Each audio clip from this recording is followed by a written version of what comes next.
Amerika, nagpaabot naman ng Pilipinas ng pakikiramay sa mga naging biktima ng tornado sa Oklahoma. Ayon kay Deputy Presidential Spokesperson Abigail kasama ang mga Pilipino sa panalangin na mabigyan pa ng lakas ang mga biktima at nawalan ng mahal sa buhay na makabangon mula sa trahedya. The Filipino people joined the world in grief in the wake of a devastating tornado that struck Oklahoma City and its environs. We extend our sympathies to the thousands affected by this calamity, among them the Filipino-American community, who are confronted by the daunting task of rebuilding their lives and their homes.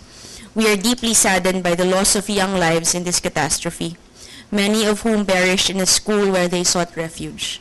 Our thoughts and prayers are with their parents and families in these difficult times. May all the victims of this disaster find solace and strength in the days ahead, knowing that the world stands steadfast with you.